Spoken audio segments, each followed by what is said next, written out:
Salut, c'est Marc. Dans cette vidéo, on va regarder comment créer un header vidéo. Donc, on va créer en fait une en-tête de site qui comprend une vidéo d'arrière-plan avec un menu transparent. Donc, on va réaliser ça. Il y aura un petit peu de code, mais rien de dramatique, rassurez-vous. Et puis, je vais tout vous expliquer. On va prendre le temps dans cette vidéo. C'est une demande que j'ai eue d'un abonné. Donc, comme ça va lui permettre de pouvoir le réaliser sur son site. Donc, si vous avez des demandes particulières, n'hésitez pas à me le demander, ça me permettra de faire des tutoriels dessus. Donc, en attendant, on va regarder comment créer un header vidéo. On va voir ça directement sur WordPress. On va déjà commencer la première partie en utilisant du HTML. Donc, ça va être la partie code visible du côté de l'utilisateur que l'on va créer en premier. Ensuite, on ira sur la partie CSS qui nous permet en fait de personnaliser la mise en page de ce header. Et ensuite, on ira au niveau du JavaScript pour pouvoir personnaliser encore au niveau de l'interaction le header de notre site web. Donc, on ira voir tout ça. Et en attendant, on va tout de suite démarrer avec la première partie qui consiste à intégrer le HTML. Donc nous voici sur WordPress. Alors avant de démarrer, je vous mettrai tout le code qui sera utilisé dans cette vidéo sous la vidéo, sous la vidéo YouTube. Vous pourrez accéder directement au code pour l'intégrer dans votre projet. Ici, je vais vous expliquer quand même l'ensemble du code, mais je vais quand même rester dans des choses relativement simples. C'est pour ça que je fais ce tuto, c'est parce que en fait le code n'est pas très compliqué. À chaque fois, c'est une ligne de code à intégrer. Donc, je vous mettrai tout le code ici à disposition et je vais tout vous expliquer au niveau du code, sachant que ici, c'est pas une chaîne qui est faite pour le codage, c'est une chaîne pour utiliser Gutenberg. Mais ça vous permet de voir les possibilités que l'on a dans l'intégration au niveau des différents éléments de Gutenberg avec les thèmes qui nous sont offerts. Donc, pour créer notre en-tête vidéo, on va avoir besoin, bien entendu, d'une vidéo. Donc, vous pouvez trouver des vidéos sur tous les sites qui proposent des images libres de droit. Donc, vous pouvez aller sur Pixabay, par exemple, vous pouvez aller sur Freepik, vous pouvez aller sur Unsplash. Enfin, voilà, tous ces sites-là, vous aurez la possibilité de trouver un onglet comme, par exemple, ici sur Pixabay, vous avez un onglet vidéo. Quand vous avez l'onglet vidéo, vous avez les différentes vidéos qui vous sont proposées avec la qualité de la vidéo et également la durée de la vidéo. Ici, si vous sélectionnez un thème, vous allez avoir la possibilité ici de sélectionner la résolution. Donc, prenez toujours en HD, ça pèsera moins de poids pour votre vidéo, pour votre en-tête, pour votre site. Et donc, prenez toujours du HD et évitez de prendre des vidéos qui soient trop longues. Par exemple, ici, si ça fait 40 secondes, l'idéal, c'est de recouper. Ici, c'est un mouvement de la mer, par exemple. Une vidéo de 5 secondes suffirait largement pour l'entête de notre site. Donc ici, c'est possible de reprendre la vidéo et d'aller dans un logiciel de montage pour pouvoir couper la vidéo afin d'avoir une durée un peu plus courte. Essayez d'avoir maximum, vraiment maximum 15 secondes au niveau de votre vidéo. Une fois que vous avez téléchargé votre vidéo, donc après vous sélectionnez celle que vous voulez, vous cliquez dessus, vous allez pouvoir ici la télécharger. Ce que je vous conseille de faire, c'est également de la compresser. Donc je vous mettrai un lien en haut de l'écran qui vous permet d'avoir un tuto qui vous explique comment compresser votre image, votre vidéo. Ça vous permettra encore de gagner un petit peu d'espace au niveau de votre vidéo.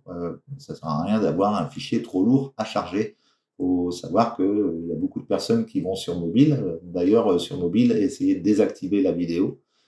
Essayez de l'activer uniquement sur ordinateur. Ça évitera comme ça d'avoir un temps de chargement qui soit trop important. Donc ceci étant dit, une fois que vous avez téléchargé votre vidéo, moi j'en ai téléchargé une, on va pouvoir se rendre ici sur WordPress, aller dans la médiathèque, et ici, ajouter une vidéo. Donc vous allez sélectionner votre vidéo sur votre ordinateur, et vous allez la retrouver, par exemple ici j'en ai téléchargé une qui se trouve ici. Donc, quand vous cliquez sur la vidéo qui est dans votre médiathèque, vous allez avoir la possibilité de trouver le chemin qui permet d'afficher la vidéo. Donc, le chemin se trouve ici, URL du fichier. Donc cette URL, ce qu'on va faire, on va la copier dans un premier temps, copier.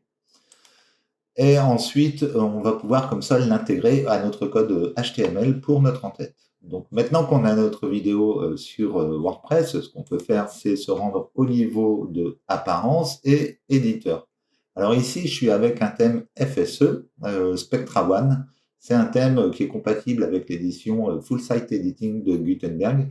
Vous pouvez télécharger le thème 2023 également, enfin le thème par défaut. Si vous avez un thème classique, vous n'aurez pas forcément la possibilité ici d'accéder directement à l'éditeur. Enfin, ça se présentera ici d'une manière différente. Donc ici, on est vraiment sur Gutenberg. Moi, je parle vraiment en particulier du thème FSE, de la possibilité du full site editing.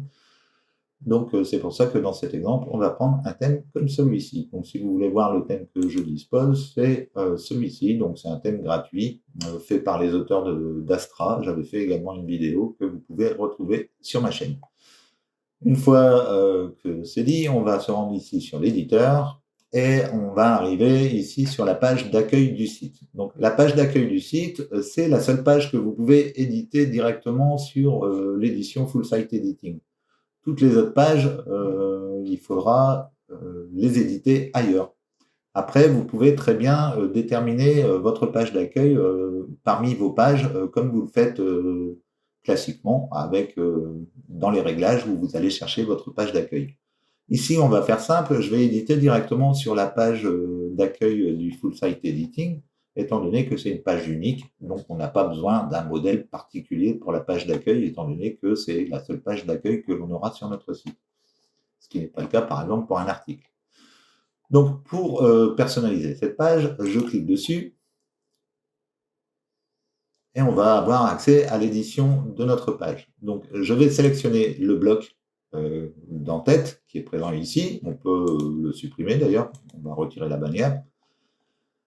Et on va ici déployer la vue en liste. On va se mettre sur le groupe ici, qui est juste en dessous du header. Et ici, on va cliquer sur les trois petits points et on va insérer avant. On a ici une ligne bleue qui vient d'apparaître. On va mettre un slash et on va marquer groupe. Je clique sur groupe et on va choisir un groupe d'un élément. Une fois qu'on a intégré notre groupe d'un élément, on va cliquer ici sur le plus. On va ajouter ici HTML, ce qui nous permet d'avoir le widget qui nous permet de créer du code HTML dans notre page. Donc on va ici sélectionner HTML et ici on va pouvoir intégrer notre code. Donc je vais faire du copier-coller et je vais vous expliquer comment fonctionne le code. Ça ira un petit peu plus vite que si vous voyez taper toutes les commandes à l'écran. Donc je vais faire un copier-coller. Je vais déjà copier-coller cette partie-là. CTRL-C, CTRL-V. Donc, on retrouve ici une bannière inférieure où on va marquer vidéo. Donc là, ici, on signale qu'on va intégrer une vidéo. Ensuite, on lui donne un identifiant, ce qui va nous permettre de personnaliser avec du CSS. Donc cet identifiant, vous pouvez lui donner le nom que vous voulez. Là, vous pouvez l'appeler Toto, si vous voulez.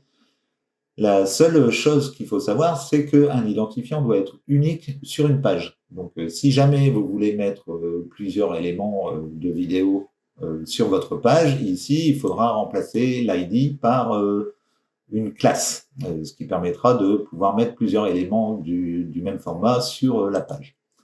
Ensuite, ici, on a le système autoplay qui veut dire démarrage automatique de la vidéo. Donc ici, dès qu'on va charger la page, la vidéo va se mettre en route.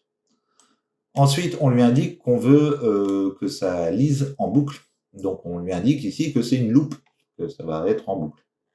Et ensuite, ici, on lui indique que le son doit être coupé. Donc ça, quelle que soit la vidéo que vous intégrez au niveau de votre site internet, vous devez toujours muter vos vidéos. De toute façon, si vous ne le faites pas, il y a des fois le navigateur n'affichera même pas votre vidéo sur votre site, étant donné que ça doit être l'utilisateur qui met en route la vidéo et non pas la vidéo qui démarre automatiquement au chargement de la page. Donc muted, c'est très important à indiquer sur votre vidéo si vous voulez que ça fonctionne. Donc une fois qu'on a mis cette première ligne ici, on va maintenant lui indiquer la source de notre vidéo. Donc pour ça, ici, on met la balise source. Ensuite, on indique SRC pour screen. Et donc sur l'écran, on veut afficher la vidéo qui est ici. Donc la vidéo qui est ici, c'est le lien en fait que l'on a copié juste avant et qu'on a inséré ici au niveau de notre code. Ensuite, on lui indique quel type de vidéo c'est. Donc ici, c'est un type vidéo. Alors faites attention de ne pas mettre d'accent, sinon ça ne va pas fonctionner. Donc ici, c'est un type vidéo / MP4. Ici, c'est du M4V. Alors le M4V, c'est un dérivé du MP4. En fait, c'est compressé. C'est du MP4 compressé. Donc on a ici indiqué la source de notre vidéo et maintenant on va devoir fermer notre balise vidéo ici en mettant un anti-slash comme on peut le faire pour n'importe quelle balise HTML, c'est-à-dire du H1, etc., des titres, etc. Donc une fois qu'on a fait ça, on peut ici enregistrer. On va aller voir.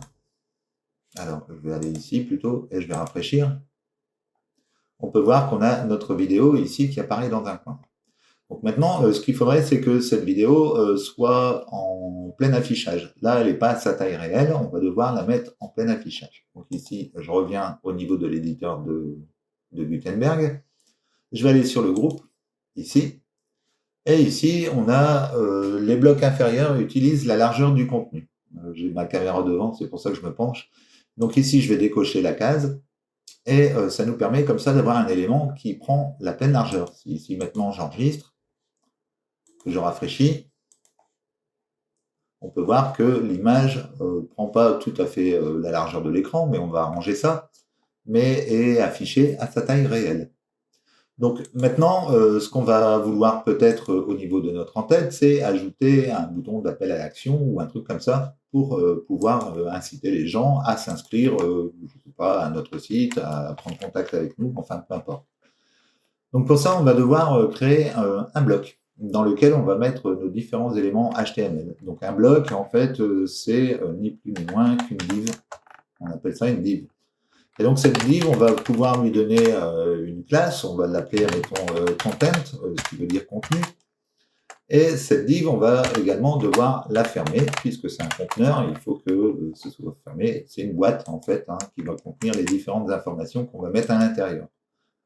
Ce qu'on peut mettre à l'intérieur, comme c'est notre thème principal, notre en-tête de site, on va mettre une balise H1. Et on va également la fermer, cette balise H1, ici. Donc cette balise H1 comportera ici le titre. Je vais tout mettre en majuscule, tant qu'à faire. Et juste en dessous, on va pouvoir mettre, par exemple, un paragraphe. Donc pour ça, c'est toujours un signe inférieur, P, et un signe supérieur. Et on ferme également cette balise pour indiquer la fin du paragraphe. Et ici, on va donc pouvoir mettre un texte. Donc ici, je vais marquer mon texte. Je vais faire une espace, je vais faire CTRL-C, CTRL-V. Voilà, je mets du texte. Et ensuite, ce qu'on pourrait faire, c'est ajouter un bouton. Donc on peut ajouter un bouton avec la balise bouton, ou alors on peut également créer un lien que l'on va transformer en bouton. C'est ce que je vais sélectionner ici. Donc ici, je vais mettre A pour dire que c'est un lien. href, qui permet de dire l'hypertexte référence. Donc en fait, on va ici indiquer l'URL du site. Donc ici, on pourrait marquer https://google.fr, par exemple. Et on ferme la guillemets. Je mets un signe supérieur et on va refermer également cette balise A. Donc en fait, quand on ouvre une balise, c'est toujours un signe inférieur et un signe supérieur pour refermer la balise. Et ici, on rajoute un slash pour fermer l'élément. Donc évidemment, ici, on a créé un lien, mais on n'a rien mis à l'intérieur. Donc ce qu'il faut faire, c'est créer un petit bloc à l'intérieur. Donc on va mettre un span. C'est l'équivalent d'une div, mais en fait, c'est un élément que l'on peut intégrer. Il a un comportement légèrement différent, mais ça permet de créer un bloc, en fait, ou enfin, tout au moins, d'encapsuler un élément pour lui donner des propriétés. Donc ici, on va marquer classe et on va marquer bouton. On ferme notre span, donc on refait ici le span. Et donc ici, dans ce bouton, on va marquer simplement le texte du bouton. Donc on va marquer ici mon bouton. Alors là, je suis en train de tout taper, mais je vous mettrai tout le code, hein, encore une fois. Donc une fois qu'on a fait ça, on peut enregistrer. Donc ici, on a un titre, un paragraphe, et ensuite, on a une boîte qui est entourée par un lien qui redirige vers Google. Et donc, cette boîte se nomme, on retrouve le texte Mon bouton à l'intérieur. Donc, j'enregistre.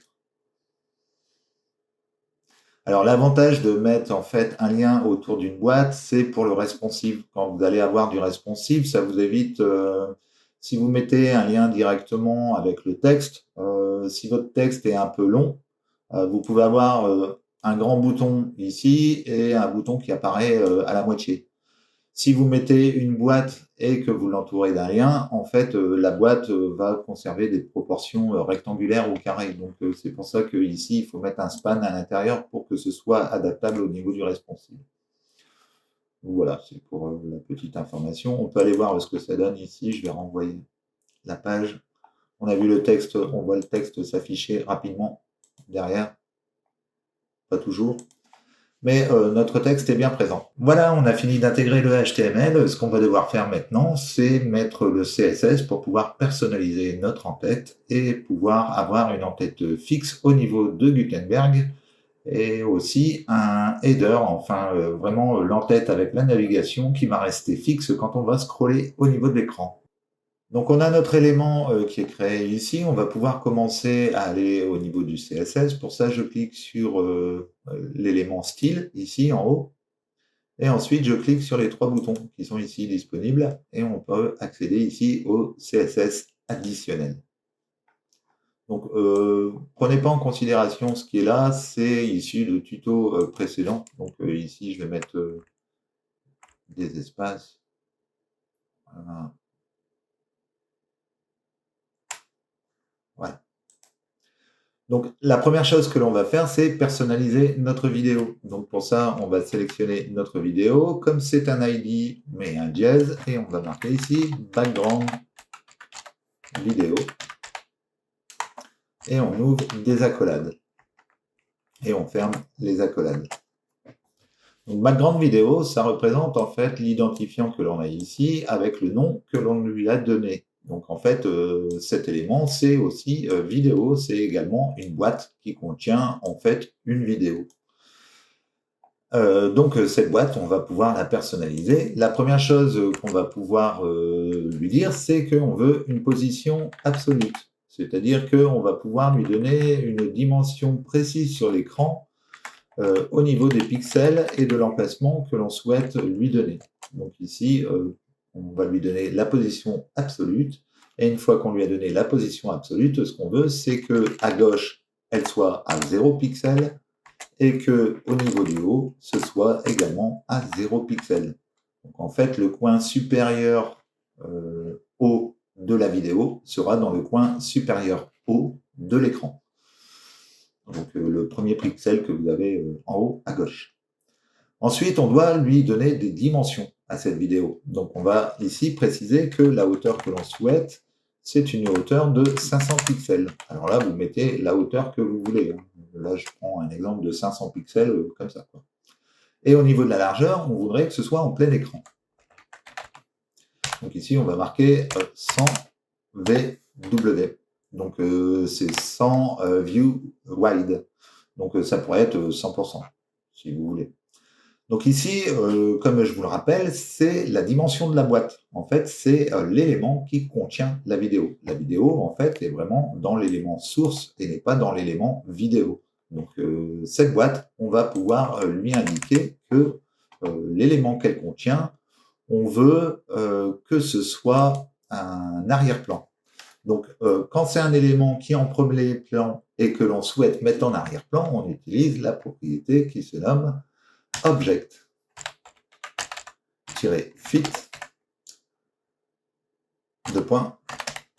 cover. C'est-à-dire que ça va être une image qui va s'adapter par rapport à l'arrière-plan, au background, et elle va s'adapter, en fait, elle va varier de dimension selon le responsive, mais elle sera toujours au bon endroit. Donc après, on peut également lui donner une position, on peut lui dire que ce sera à partir du haut, centré, etc. Ici, je ne vais pas lui donner de position particulière. La seule position qu'on va faire, c'est pour pouvoir mettre cet élément en arrière-plan. Ici, on va lui indiquer un Z-index. Z-index. Et ce Z-index, on va mettre à -1. C'est-à-dire qu'on va le mettre en arrière.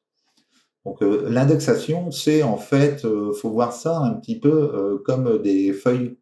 À chaque coup que vous allez mettre un élément sur votre site, vous allez avoir un Z-index 1, un Z-index 2, un Z-index 3, etc. Donc ça se superpose comme ça tout le temps. Donc après, on peut jouer sur cette position.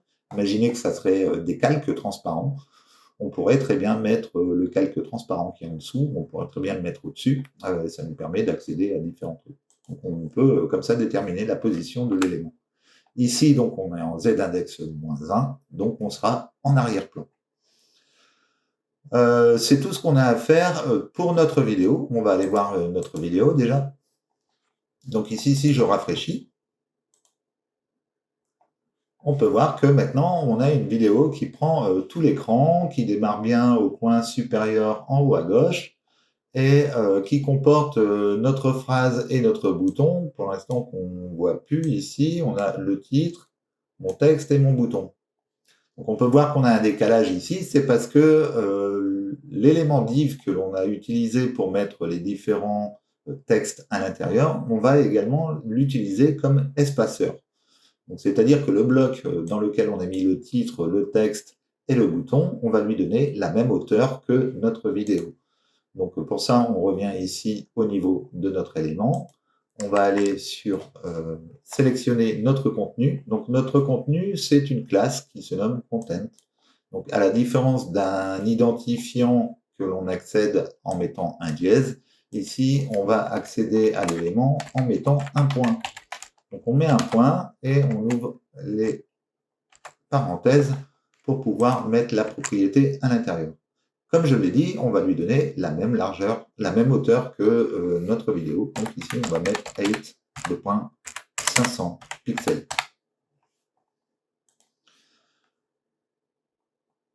Une fois que c'est fait, je peux enregistrer. Ici, maintenant, si je rafraîchis, on peut voir qu'on a bien ici notre texte qui est revenu correctement. Et ici, on a toujours notre titre qui se positionne correctement maintenant dans notre en-tête, puisqu'il sait que le contenu ne doit faire que 500 pixels. Alors maintenant, on va s'occuper d'améliorer un petit peu la mise en page de ça, ça va aller vite.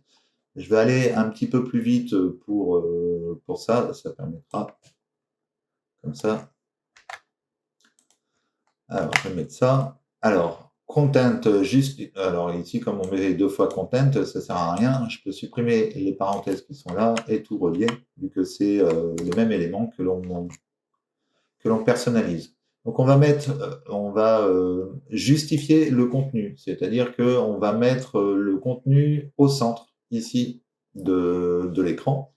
Display flex, c'est des propriétés qui permettent de donner une orientation. Donc ici, le flex par défaut a une valeur raw, c'est-à-dire que c'est en ligne. C'est ce que vous avez dans le Gutenberg avec les lignes et les colonnes, c'est exactement ça, c'est du flex. Donc ici, vous avez une disposition à l'horizontale. Et ensuite, on va lui indiquer que plutôt qu'une position horizontale, on voudrait une position verticale, parce qu'on veut le titre, le paragraphe et également le bouton en dessous. Donc on veut que tous les éléments soient en position verticale. Et on va également aligner le texte au centre de l'écran. On peut également aligner le texte au centre de la boîte. Donc pour ça, on pourrait rajouter aligne items, le point center. Donc ça permet de centrer également les éléments dans la boîte. Ici, j'enregistre. On revient ici. Là, on voit notre texte. Je vais rafraîchir. Et on a maintenant ici notre élément. Alors ici, le aligning theme, en fait, c'est la ligne ici de séparation. C'est pour ça que le titre, en fait, est juste au milieu de l'écran. En dessous, on retrouve le texte et le bouton. On pourrait régler la hauteur ici en utilisant du margin tout simplement, en donnant une marge plutôt que de mettre un align center. Dans cette vidéo, je vais laisser align center, on ne va pas s'embêter. Et après, comme on ne voit rien, on va également changer la couleur de ces éléments. Donc on va ici aller dans Content. On va sélectionner l'élément H1 qui est le titre. On va mettre une virgule, je vais mettre un point Content. Et on va sélectionner le paragraphe. Et on pourrait même faire pour le bouton. On va mettre un point bouton.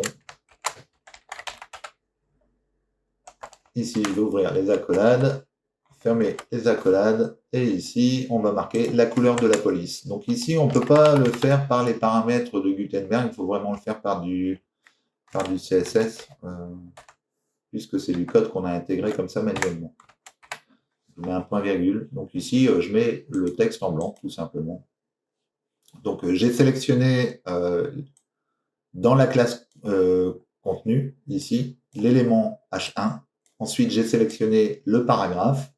Et ensuite, j'ai sélectionné la classe bouton que l'on retrouve ici. Et donc ensuite, je leur ai attribué la couleur blanche. Si je vais ici sur la page, que je rafraîchis, on a maintenant tout le texte qui est ici en blanc. Donc on va pouvoir évidemment personnaliser le bouton. Là, je vais passer vite fait sur la personnalisation du bouton, puisque c'est pas l'objet de cette vidéo, et vous allez bien comprendre la personnalisation. Je vais simplement vous dire comment vous pouvez changer. Donc ici, à MaxWide, vous pouvez changer la taille du bouton. Le padding, c'est en fait l'espace que vous allez laisser entre le texte et le bord du bouton. Donc vous pouvez l'augmenter ou le rétrécir si vous voulez. Et ensuite, ici, au niveau de la couleur d'arrière-plan, vous mettez la couleur que vous voulez. Bon, après, c'est des arrondis, etc. Et le texte qui est centré. Et ici, on a une marge de 30 pixels pour l'écarter du texte qui est juste au-dessus. Et ensuite, ici, on a une couleur au survol. Donc, on aurait pu mettre... ici, j'ai mis vert. Vous mettez la couleur que vous voulez. J'enregistre. On va ici. Je rafraîchis. Et je n'ai pas pris la bonne classe, certainement. Bouton... Ah oui, content bouton. Donc ici, c'est pas. Ici, c'est bouton. Bouton. Et ici, c'est bouton. C'est après. Ici, c'est point content. Ici, c'est point content. Et ici, c'est pas button, c'est bouton. Donc, c'est bouton avec un seul T. Et ici, pareil. J'ai marqué en anglais, c'est en français. Donc, bouton. Voilà, j'enregistre.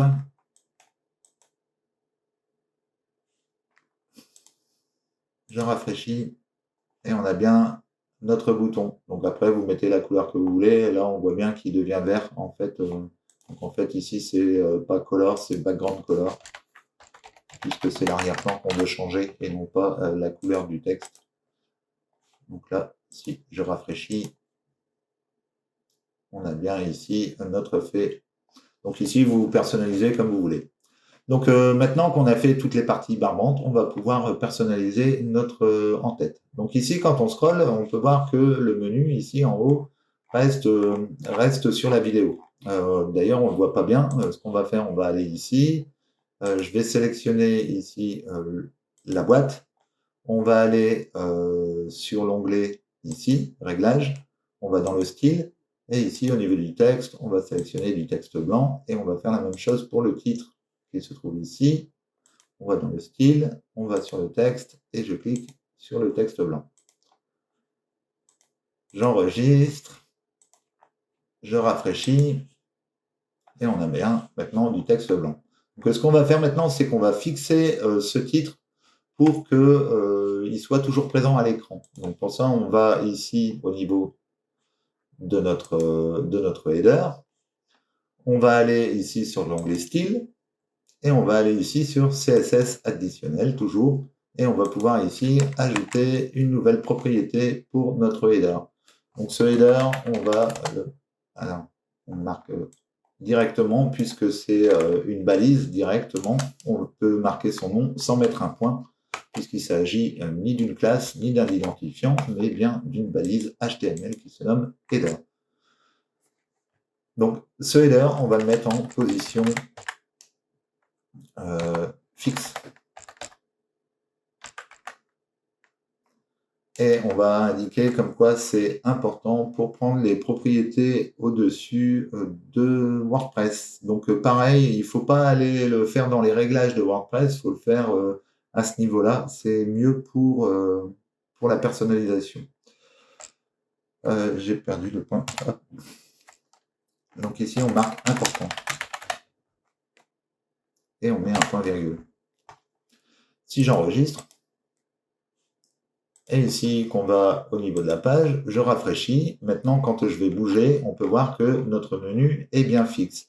Alors, il faut savoir que vous aurez cette propriété qui sera disponible sur toutes les pages. Donc, il faut vous assurer que sur les autres pages, vous ayez un arrière-plan qui permet de voir le texte. Hein. Donc, ici, vous aurez exactement la même chose sur toutes les pages. Pas la vidéo sur toutes les pages, mais tout au moins pour votre menu, ça sera exactement la même chose.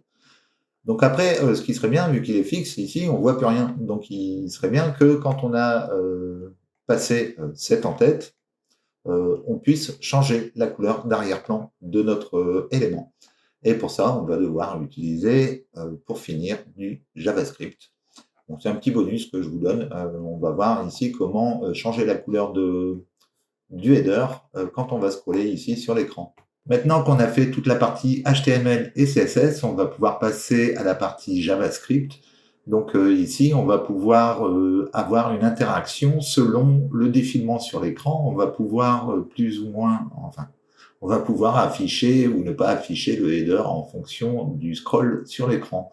Donc rassurez-vous, hein, rien de compliqué, on va voir tout ça. Donc nous voici sur WordPress. Ce qu'on va faire, on va aller dans Extensions et on va cliquer ici sur Ajouter. Ici, dans la barre de recherche, on va marquer Custom et CSS. Et nous, ce qu'on veut, c'est cet élément ici qui nous permet de mettre du simple Custom CSS NJS, qui signifie JavaScript. Donc on va ici l'installer. Donc le JavaScript permet de faire des interactions directement sur votre écran. Donc on va pouvoir ici vraiment faire des interactions au niveau de l'écran sans devoir recharger l'écran. C'est ce qui permet comme ça d'avoir de bonnes interactions au niveau de votre site web. Ici, on va l'activer et de faire des animations, enfin peu importe. Donc on le retrouve dans notre liste d'extensions, ici, simple custom CSS NJS, et on va le retrouver également sur le côté. On clique sur tous les codes personnalisés, et on va pouvoir ici ajouter du code JavaScript. Donc le code que l'on va ajouter va nous permettre de gérer le scroll de notre écran. Donc pour ça, on va marquer document. Add event listener et ici on va marquer scroll. Donc en fait on veut mettre un écouteur, c'est ajouter un écouteur d'événement sur le document, c'est-à-dire sur la page de notre site internet, et cet écouteur d'événement va écouter le scroll. Donc à chaque coup qu'on va écouter, qu'on va scroller, cet écouteur va se déclencher. Donc On lui donne à partir de quoi il se déclenche et on lui indique l'action à faire. Donc pour ça, on va avoir besoin d'une fonction. Donc la fonction, on peut l'écrire de deux manières différentes. On pourrait très bien mettre comme ceci, et puis mettre notre fonction à l'intérieur, ou on peut également ici indiquer fonction, et à ce moment-là, on supprime ici les différentes parties, la petite flèche, et on met directement le code ici. Donc on va faire comme ça. Donc on va déclencher cette fonction quand quelqu'un va scroller, enfin quand la page va être scrollée. Et ici, on va dire quelle action on veut que ce soit déclenché. Mais avant ça, on va déjà lui dire à partir de quand on veut que ça se déclenche. Donc pour ça, on va marquer if document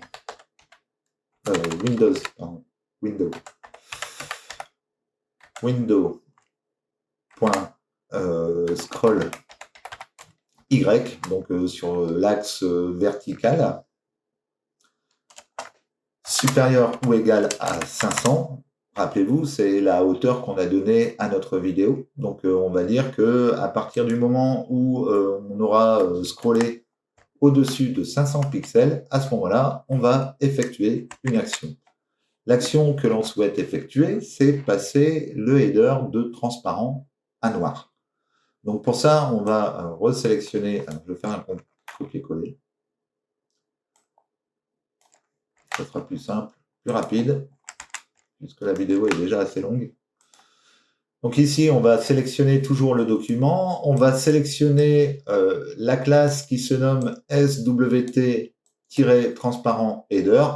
C'est en fait, quand vous allez ici au niveau et que vous faites un clic droit, inspecter, j'aurais très bien pu l'appeler directement header en fait, ici, mais j'ai utilisé cette classe-là. Donc quand vous allez sur la page ici, que vous allez dans le header, ici, on peut voir qu'on a une classe ici qui se nomme STW transparent header. Donc en fait, c'est comme si j'appelais directement le header. Donc sur cette classe, on va lui dire qu'on veut un arrière-plan noir. Donc on va ici marquer background color noir. À la différence du HTML, c'est qu'on n'écrit pas background color comme ceci, avec un tiret. On utilise du camel case. Donc on met ici une lettre plus grande, en fait, pour démarrer le mot suivant. Et donc, quand le scroll va être supérieur à 500 pixels, on va mettre l'arrière-plan en noir. Et ensuite, on a l'instruction, sinon, on va mettre l'arrière-plan en transparent. Donc, qu'est-ce que ça donne? On va ici publier. Ici, je vais rafraîchir. Je vais fermer cette boîte-là.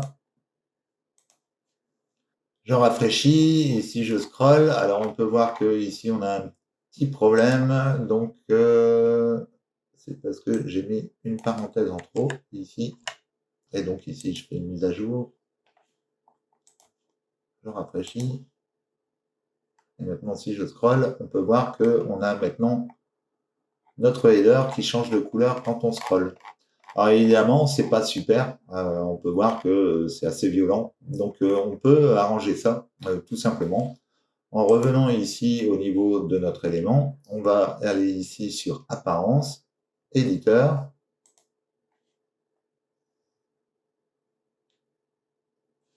On clique sur la page. On va aller ici sur le style.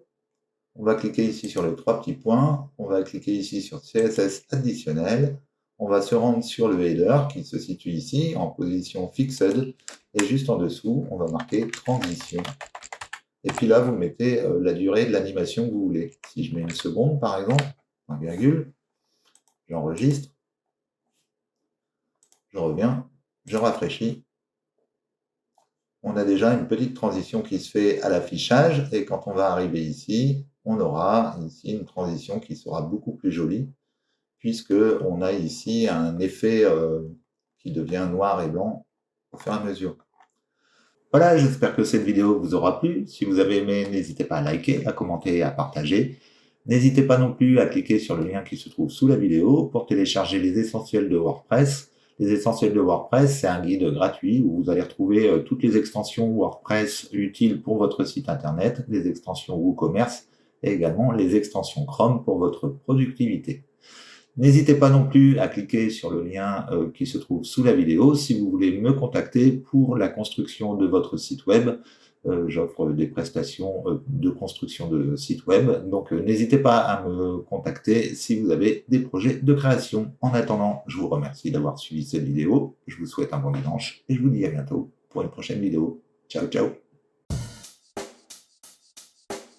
Check the mic and make sure it sound right, boys.